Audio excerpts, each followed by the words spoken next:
We've got two matches going on at the same time here tonight.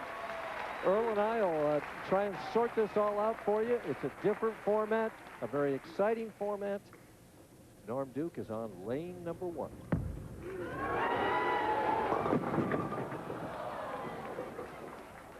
Well, it is exciting, Mike, and I tell you what, if Dave Ozio is a thoroughbred, these other guys aren't very far right behind him. There's a lot of talent out there, and that gives you an idea of just how good Walter Ray Williams is. He could do that all night long. Well, he was doing it all practice session long, I'll tell you that. Duke converts the 4-pin. Ozio quickly up on lane number 4. Tournament leader, remember, he won $5,000 because he was the tournament leader, and now they're bowling for first place at $60,000. David starts on lane 4. I think as the players were warming up, as Doug Kent bowls on lane 2, the lane 3 was hooking more than all the other 3 lanes. It was, and then all of a sudden it changed a little, Mike. The players started moving farther out toward the channel. Then they switch balls and they move back in, so they've been all over the place. It's anybody's guess. The guys that really know what's going on are the ones throwing the bowling balls. They know exactly what they want to do. Ozio with a quick double. Doug Kent would like to quickly get ahead of Norm Duke, last year's Player of the Year. Well, the thing that no one wants to do in that field out there is underestimate Doug Kent, because this guy's won before in this setting. He won the ABC Masters Championship just a few years ago in almost exactly this type of setting. So he's not afraid to get out there and make the shots, and he's capable of making good shots with anybody. I don't know. That guy makes an awful lot of good shots, that Walter Ray, as he showed last week, winning 4 matches. Yeah, he's tough, and he wants to win back-to-back, and then again next week where he's the defending champion. He had a chance for Player of the Year then. That's right. The Tournament Players Championship. Well, what have we had? 8 shots, 7 of them strikes so far, right? Yeah, and Doug, I think, in my opinion, Norm Duke, when they were practicing and warming up, he was the crowd favorite. He's the one everybody here is pulling for. Well, Walter Ray playing way outside, David Ozio in and swinging it, Duke in, and Doug Kent in. So Walter Ray's by himself up there. Kind of unique in their style that they get to the foul line. You got Norm Duke over here on the left. He takes 6 1/4 steps. Doug Kent takes 6 1/4 steps. 5 steppers on the right. Maybe you had to pair up that way. You had to throw on this pair. You had to use 6 steps, and over there you had to use 5. I see. Gotcha. Ozio off with 3 straight strikes. We should try and explain the format here, that the winner of each match gets 30 bonus pins, and they get their actual pin total. And right now, David is bowling Walter Ray. As Norm makes a spare. Oh, my. Barely. Barely. David will then move on to bowl, I believe, Doug Kent, while Duke bowls Walter Ray. And right. David will bowl Norm, while Kent bowls Walter Ray.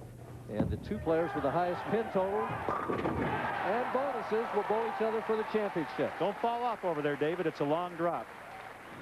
David off with 4 in a row. And our first tap. Somebody got 9. Well, the important thing is you still have to fill frames. Even though you're not striking, the tendency is to look around and say, well, everybody's throwing strikes. I can't keep up. But if you miss a spare, you really can't keep up. So don't get careless on your spares. And Walter Ray just keeps throwing them in there. There is a little bonus if you bowl 300. 10 grand. 10,000 from the Professional Bowlers Association. And Doug converts the spares.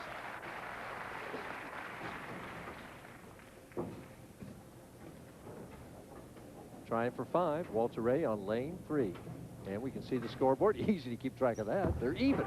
Another way to look at this, and it's very important, is you see Walter Ray leave the 7-pin on the wall shot, is that even though David Ozio is bowling Walter Ray and Doug Kent is bowling Norm Duke, this is a 4-person race. Everybody is bowling everybody, basically, because it's total pins with bonuses. So even though you're bowling each other, you still want to get as many pins as you can because you're bowling the other guys, too. And last year in the opening match, Parker Bone bowled a moderate game of 190 or 2-0. 193, I believe. 193, yeah. And he still came back and bowled 2 great games the last 2 to make the championship game. Right. This format, remember, is a 48-game match play format. They started on Sunday. They bowled 32 games on Sunday they bowled 16, Monday they bowled 16, and Yesterday they bowled 16 after cutting the field. 32 players started. They cut it to the top 16, and we got to this point, the top 4, and this is a grind. This is a lot of hard work. So the players are a little tired, but right now it's a lot of adrenaline out there, and Ozio has got all of it on all 8 cylinders, boys. He's going to town. Well, he told me earlier that he was in a comfort zone this week because he was able to throw the speed that he likes to, which is around 18, 19 miles an hour. And Duke gets his first double. You know, if Ozio keeps going the way he is, he just might stay on lanes 3 and 4 because he has that option. He can choose what pair he wants to bowl every game and there they have to come to him. And if he continues to like that pair, he could be the man to beat right there on 3 and 4. And Walter Ray is trailing by even more as David gets 6 in a row. Doug Kent on a strike. Chance to take a 19-pin lead in his game, his match with Norm Duke. And the soft 10-pin. Man, this is fast and frenetic, and it's a great pace, and this crowd is really into it, Mike. Changing balls, he'll go cross lane for the spare. This is the first breather we've had since we started. It is a frenetic. That's a good word, Earl. I'll tell you, pace. I like that word. Cross lane at the 10-pin. He has it. Here's a look at Ozio.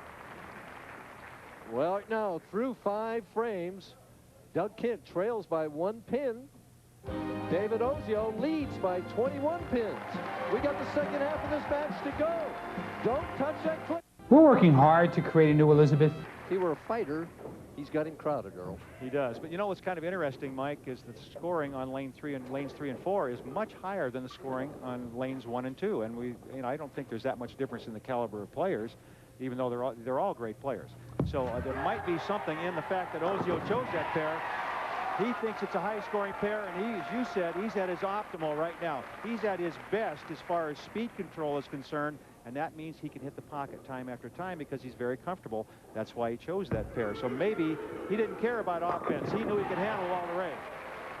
Well, he's also, as you pointed out, gaining pins on these other 2 guys that are battling in a 2-0 game. Right, and we could have what happened with Parker Bowen last time. You know, it's a possibility that you mentioned Parker Bowen started with 193, then came back with 279 the next game. And how many is that? As the great Dick Weber looks on, 8 in a row for Ozio. Dick Weber at 65 years old just loves this game. You can see the look on his face. He's loving every minute of it. And the soft 10 for Doug Kent as these 2 guys are dead even. Not only is Dick Weber the namesake, but he bowled in this event. He did pretty well for an old guy.